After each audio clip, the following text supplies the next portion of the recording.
देने के लिए। किरण रिजिजू क्या कुछ कह रहे हैं संसदीय कार्य मंत्री, सुनिए आप। लेकिन बोलना तो है ना, पार्लियामेंट में बोलने के लिए आया है। तो मैं आपके माध्यम से आज फिर अपना नाराजगी में जताना चाहता हूं कि आज यहाँ हंगामा करके इलेक्शन कमीशन में जा करके फिर वहां भी हंगामा करके अब इलेक्शन कमीशन को अटैक कर रहे हैं। बुलाया, खुद आया नहीं है, फिर इलेक्शन कमीशन को गाली देते रहते हैं दिन भर। ऐसा मत कीजिए। आप इलेक्टेड लोग हैं, चुने हुए प्रतिनिधि हैं, थोड़ा अपना रिस्पॉन्सिबिलिटी को समझिए। देश के प्रति सब जवाबदेही है हम लोग। देश ने जब हमको पार्लियामेंट मेंबर चुन के भेजा है तो फिर व्यवहार भी तो करना पड़ेगा। हम जिम्मेदार लोग हैं। ऐसा गैर जिम्मेदारी करने वाला विपक्ष मैंने आज तक नहीं देखा है। मैं बहुत दुखी हूं, लेकिन फिर भी हम तो संसद का कामकाज करेंगे। हम पूरा जो इम्पोर्टेंट बिल है हम पारित करेंगे आज दोनों सदन में। क्या सर संसद का कार्यकाल समय सीमा से पहले खत्म हो सकता है? वो तो देखते हैं। अब विपक्ष तो पार्लियामेंट चलाने में उसका कोई रुचि नहीं है। उनका तो सिर्फ हेडलाइन बनाने के लिए बहुत ही नीचे स्तर का जो शब्द यूज करते हैं, मैं कहना नहीं चाहता हूं। और इनका पार्लियामेंट संस्थाएं हैं, संवैधानिक संस्थाएं हैं, किसी में विश्वास नहीं। राहुल गांधी जी मैं बहुत देख लिया है, ये सुधर नहीं सकते हैं।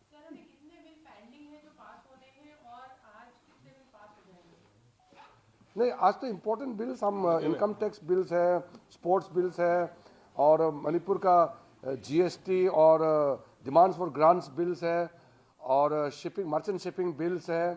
गोवा में शेड्यूल्ड ट्राइब्स को रिजर्वेशन देने का बिल है।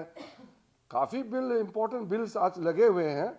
हम अब बर्दाश्त नहीं कर सकते हैं। देश का जो हम लोगों के ऊपर जिम्मेदारी दिया है, हम लोग जिम्मेदारी निभाएंगे। सर, टीएमसी सांसद हैं सुष्मिता देव, वो ये कह रही हैं इलेक्शन कमीशन को लेकर लातों से भूत बातों से नहीं मानते। ये लोग संविधान को ही नहीं मानते हैं। संविधान को किताब पकड़ते हैं, संविधान को नहीं मानते हैं। एक पार्टी, एक फैमिली और एक व्यक्ति का मनमानी जो करता है वो संवैधानिक हो ही नहीं सकते। वो डेमोक्रेसी में वो लोग संविधान में विश्वास नहीं करते हैं। हम लोग तो लोकतांत्रिक पार्टी वाले हैं। हमारे यहाँ तो नेता कर्म से नेता बनते हैं, वहाँ तो पैदाइश नेता होते हैं। वो लोकतंत्र को कहाँ विश्वास करेंगे?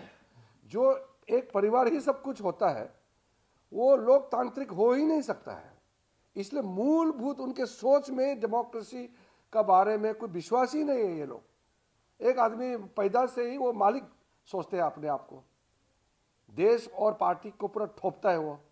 ऐसा कोई हो सकता है कि आप पार्लियामेंट्री डेमोक्रेसी में आपका बोलचाल, आपका काम, आपका ओवरऑल जो आपका विश्वसनीय जो आप प्राप्त कर सकते हैं, तभी आप नेता बनना चाहिए।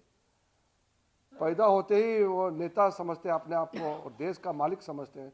वो कहाँ डेमोक्रेसी और कहाँ संस्थाएं को वो वैल्यू करेंगे?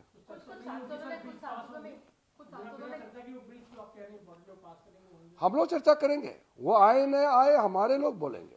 कुछ सांसद जो विपक्ष के हैं उन्होंने भी सहमति जताई थी कि स्पोर्ट्स बिल एक इम्पोर्टेंट बिल है, उस पर डिस्कशन होना चाहिए। बिल्कुल, क्या आप उनसे दोबारा अप्रोच? बिल्कुल, हमने कहा है कि इम्पोर्टेंट बिल्स सार्थक चर्चा होना चाहिए, लंबा बहस होना चाहिए। 2-2 दिन भी आप सोचिए।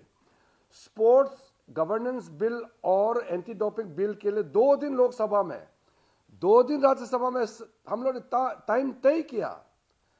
फिर इनकम टैक्स अमेंडमेंट बिल और टैक्सेशन बिल को 2 दिन लोकसभा, 2 दिन राज्यसभा, इतना लंबा टाइम दिया है। टाइम तय कर चुके हैं बीएससी में, फिर भी आकर के हंगामा करते रहते हैं। हमारे लोग, एनडीए के लोग तो पूरा भरपूर हम लोग बोलेंगे। संसदीय कार्य मंत्री किरण रिजिजू को आप सुन रहे थे।